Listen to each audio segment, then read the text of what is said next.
We're going to now be joined live by Ari Ingel, the Executive Director of the Creative Community for Peace. Good evening from our standpoint. I guess it's good mid-morning to you in the U.S. Thank you for joining us. Thank you for having me. It's good to be here. So we're seeing an alarming rise of anti-Semitism in the U.S. around the world. I mean, this isn't anything. I mean, this is something that seems that it's only gotten worse also in the wake of October 7th. But to see it also in the entertainment industry, especially with the Golden Globes and now the Oscars, explain why the Creative Community for Peace is working to try to combat this narrative. Right. So, unfortunately, in these days, entertainers, influencers have more influence than ever. People look to social media, they look to celebrities, they look to stars, and unfortunately, a lot of these people are not really educated on a lot of these topics. But that's where young people get their news from, whether we like it or not. And the entertainment industry has a lot of influence, and my organization, Creative Community for Peace, is an entertainment industry nonprofit, and it's comprised of a lot of high-level members of the entertainment industry, which have really come together to help educate about rising anti-Semitism, and we do that in a number of ways. Whether it's having private conversations, holding events, whether it's giving discussions to companies like Netflix and Warner Music about anti-Semitism and how it works. We feel it's just very important that there is some sort of counter narrative working against the onslaught of anti-Semitism that we're currently facing. Well, you guys have been around and doing this work for several years now. Obviously, October 7th has just turned up the heat and the volume. I mean, I myself have covered the Oscars, but to think that the Oscars, this international billions of people watching telecast didn't even start on time because of protesters blocking the red carpet. It's scary. It seems very scary. Exactly. And, it's become very hostile. This isn't, protests that are stay in their lane and sort of stay behind lines. They try to block traffic. They try and block people from getting to the event. They are showing up on people's lawns. It's creating a very hostile environment. And the reality is the people being affected by this are not Israelis, it's Jews in America.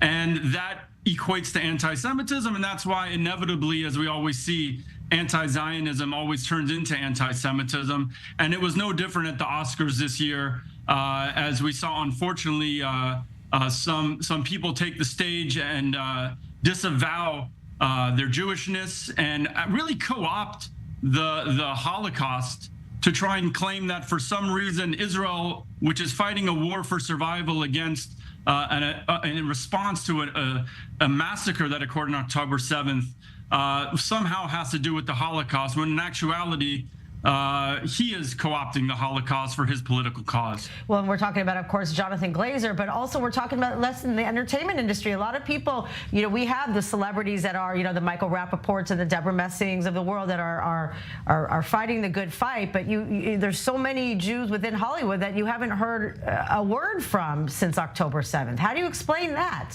Even if they're not lovers of Israel, it's still an industry with many Jews of influence that are just not speaking. Right. And, I think part of that is a coordinated campaign to silence anybody that speaks up for Israel or even talks about Judaism these days. When Pink posted a video for celebrating Hanukkah, you had bots, trolls, fake accounts, activists, anti-Israel activists just bombarding her social media post in an attempt to silence her. And this is a coordinated campaign that we've been tracking for many, many years, because during normal times, we work with all the artists and entertainers who come to perform in Israel, everybody from Imagine Dragons and Bruno Mars to withstand boycott calls. But, that's why we thought it was really important. Within a mere 5 days of October 7th, we put out a letter signed by over 2,000 entertainers and entertainment industry professionals, everybody from Jerry Seinfeld and Helen Mirren to Liev Schreiber to Michael Douglas, really urging people to stand with Israel, urging their peers not to spread disinformation, and calling for a return of the hostages and putting the onus on this war on Hamas. And we knew because the tide was going to turn very quickly, and we were able to rally people very quickly to that. And as we've seen as time goes on, unfortunately, we were correct, and you see less and less people speaking out. But once again, that's why it's important for organizations like us to really coordinate and rally the entertainment industry and galvanize them around these issues. We always love to see more and more people speaking out, but I will say that there is strong support in Hollywood, certainly for Israel, even though it may not be always as vocal as some people would like. Right. I mean, we have seen, instances of like Susan Sarandon, for example, who was very active in the beginning, being, pro-Palestinian, anti-Israel, and she ended up getting I don't know what released by her agent. So there is some recourse, but there's still, I imagine, a long way to go, because people are now just having the guts to also speak up and step forward about feeling uncomfortable for being Jewish, especially now. Exactly. And, it's, as I said, anybody that speaks up for Israel or for being a proud Jew is getting harassed. I mean, in college campuses is probably the most blatant example of this, where we see such hostility. But once again, that's happening in Hollywood. That's happening with entertainers as well. I know a number of musicians and artists who received death threats for making statements early on, and death threats daring them not to make statements. And we've also seen it on the Jewish side. Listen, Mayim Bialik is no longer a host of Jeopardy. She was at a book signing, and that was protested. Brett Gelman just had to cancel book signings. Matisyahu was essentially run out of Chicago by an anti-Israel mob that was descending on the House of Blues to disrupt his show. So there is, once again, a coordinated effort to try and attack artists and entertainers, because they know they have influence in the world today. That's why, once again, we're working with local partners right now in Chicago.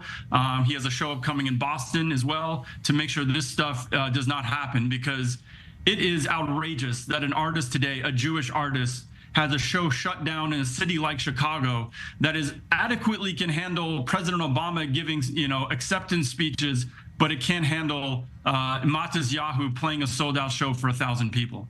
Wow, it's just so hard to see, and important that you're doing this work, and now more important than ever, and keep charging forward. Thank you very much.